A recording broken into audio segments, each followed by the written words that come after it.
Então, se você já é inscrito ou está chegando aqui agora, eu queria que você soubesse que eu criei o canal Mil Planos como uma espécie de almanaque das minhas ideias, criações e reflexões. No momento, eu estou construindo a Combinha, o primeiro motorhome BIM do Brasil. Eu já fiz vários vídeos dessa fabricação e vou continuar fazendo até o final. Mas aqui vai rolar também vídeos sobre temas livres, confusões e outras coisas que eu penso e reflito, que é o caso desse vídeo aqui, beleza?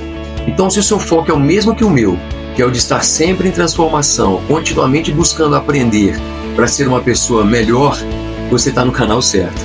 Vamos juntos fabricar, refletir, pensar e, sobretudo, levar a vida com mais alegria e leveza. Bom, de início eu queria pedir para você ficar comigo, pelo menos até metade do vídeo, se for um final ótimo. Mas por que eu estou te pedindo isso? Não é por conta de algoritmo do YouTube, não. É para que você possa entender o que eu quero dizer, aonde eu quero chegar, a que ponto eu quero chegar, tá bom? Então, se você interromper o vídeo, você vai ter uma percepção equivocada, né, do tema e dos argumentos que eu quero travar. Só um apanhado geral sobre a minha história, digamos, acadêmica, de escola, de conhecimento. Eu, quando estava no jardim de infância, eles chamaram meus pais e conversaram com os meus pais e falaram assim: olha, seu filho tem condições de avançar um pouco mais. Ele vai para o ensino fundamental, mas ele tem condições de já pular um ano, ele pode ir para o segundo ano. E foi assim que aconteceu. Eu já, em vez de iniciar o ensino fundamental no primeiro ano, eu já fui para o segundo ano. E isso era uma coisa natural, não foi algo que eu pensei, eu era uma criança apenas, né? Era sempre meu desejo, a vontade que eu sempre tive de aprender, de me envolver com cultura, com conhecimento, então foi um processo natural. Depois disso, também por um contexto de juventude, de amigos, eu fui para o colégio militar, fui estudar no colégio militar, apesar que nem tinha muito a ver com a minha personalidade na época, mas foi uma grande experiência também, porque a quantidade de estudo que a gente tinha que desenvolver, aprender, era enorme, então isso também me ajudou no meu desenvolvimento, né, educacional também.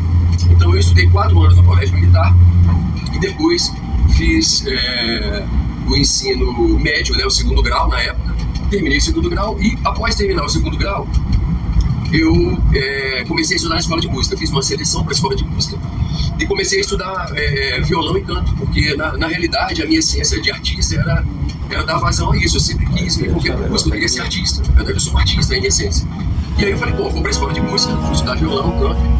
E aí comecei a estudar, um curso maravilhoso, e fui me dedicando ao curso, mas ao mesmo tempo eu recebi uma bolsa de estudos para um bacharelado em administração de empresas numa faculdade que meu pai trabalhava durante muitos anos, e por uma conquista dele, os filhos recebiam bolsas de estudo. Então era um curso excelente, de 4 anos, um curso caro. Eu também não podia desperdiçar essa oportunidade, né, de ter um bacharelado, de ter um curso superior. Eu comecei a fazer as duas coisas ao mesmo tempo, estudando música e fazendo administração de empresas e tal. Mas aí, por um contexto de vida, de contingência de vida, eu fui obrigado a largar a escola de música. E aí falei, bom, vou terminar então o bacharelado de administração de empresas, e terminei o curso. 4 anos, gostei muito de fazer, e foi legal também, porque me abriu portas para no futuro, logo pouco tempo depois, eu abri uma pequena marcenaria que eu fabricava móveis sob medida. Trabalhei durante 20 anos com marcenaria, conquistei bastante coisa, ganhei dinheiro, foi extremamente trabalhoso, lógico também, mas foi muito prazeroso, porque eu gostava do que eu fazia, eu adoro marcenaria até hoje. E aí, fazendo esses móveis, eu tinha que trabalhar com os arquitetos. Os arquitetos passavam os projetos para mim para poder executar. Só que o que acontecia? Eles não sabiam fazer detalhamento executivo da marcenaria. Então eu tinha que pegar os projetos e detalhá-los. E aí eu comecei a aprender a mexer no AutoCAD, SketchUp e tal. E aí comecei a enveredar no universo da arquitetura. E aí eu percebi que era uma coisa maravilhosa, porque tem um viés de criatividade na arquitetura. E eu falei assim, pô, se eu larguei a escola de música e não foi possível dar continuidade, não tem mais como eu voltar para lá, a princípio, assim, né, e me dedicar para ser um músico e enveredar profissionalmente. Eu falei assim, pô, a arquitetura me permite isso, porque ela tem um universo criativo que eu posso, cara, dar vazão aos meus devaneios, né, criativos, as coisas que eu gosto de inventar. E aí, pô, eu não tinha assim, era um curso caro à noite, eu comecei a pesquisar. E aí comentei com os meus pais que eu queria fazer arquitetura e tal, mas eu tava assim, apertado na época, assim, pô, era um curso muito caro, e eles me chamaram um dia à noite em casa e falaram assim, olha só, você não vai deixar de fazer arquitetura não. Você pode procurar uma faculdade que você quiser, você vai fazer o vestibular, você vai passar, e nós vamos bancar a faculdade para você pelo menos uns 2 anos aí, iniciais, para você fazer esse curso que você tanto sonha que você quer fazer. E foi o que rolou. Eu comecei a estudar arquitetura e fui fazer o segundo bacharelado. Foram 5 anos de curso, um curso extremamente intenso. Eu fiz com todo afinco, com todo amor, foi maravilhoso. terminei o segundo bacharelado e comecei a trabalhar, tanto com marcenaria e já desenvolvendo meus próprios projetos. Aí eu já não precisava mais dos arquitetos, eu comecei a eu mesmo desenvolver os projetos, não só de interiores, mas também de reformas residenciais, de apartamento, projetos de residência do zero, enfim, arquitetura de modo geral. Desenvolvi uma grande carteira de clientes também, consegui trabalhar com isso, ganhei muita grana também nesse universo, que eu continuo ainda fazendo até hoje.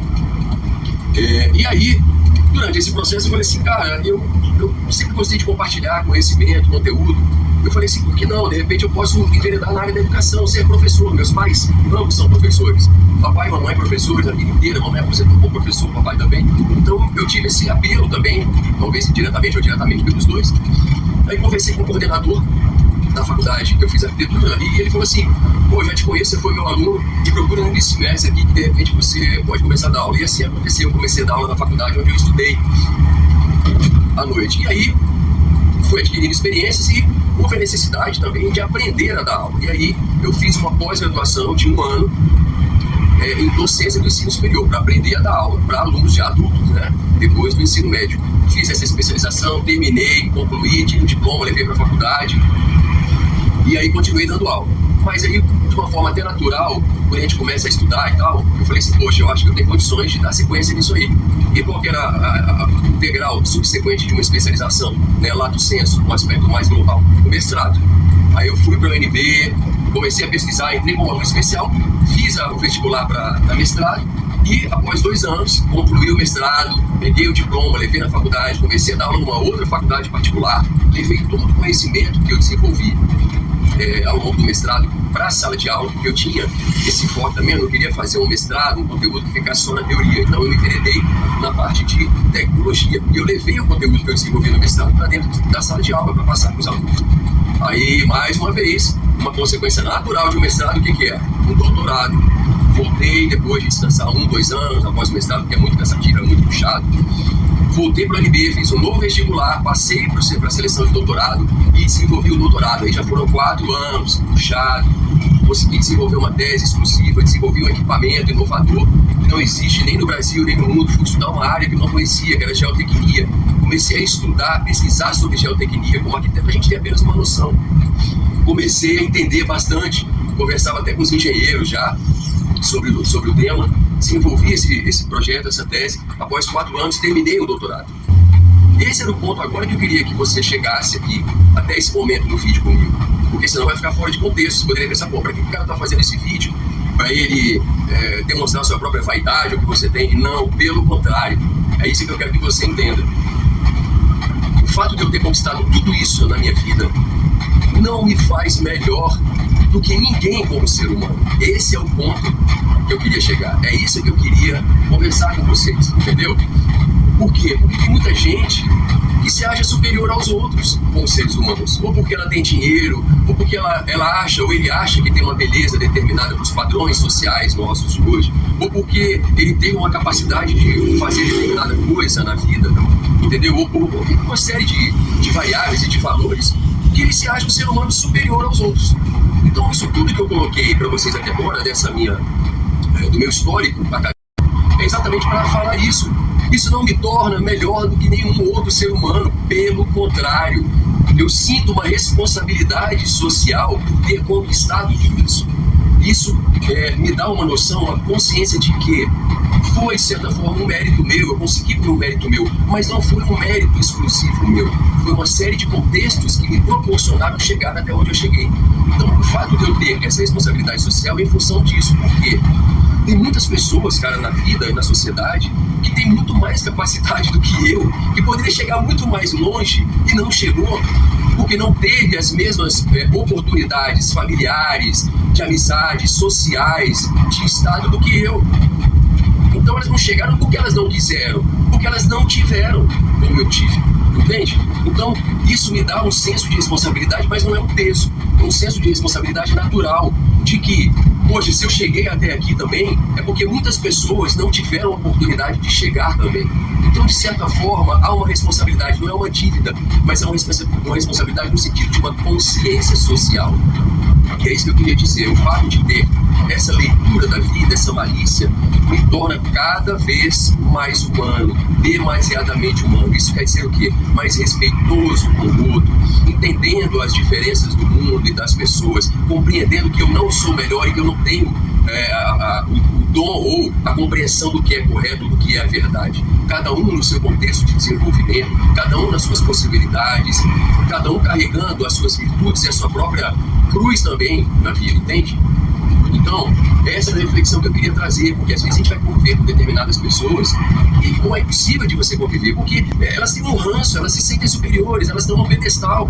Então elas só convivem com pessoas ou melhores, entre aspas, do que elas, numa condição que elas acham que a outra pessoa está acima delas, ou no mesmo nível.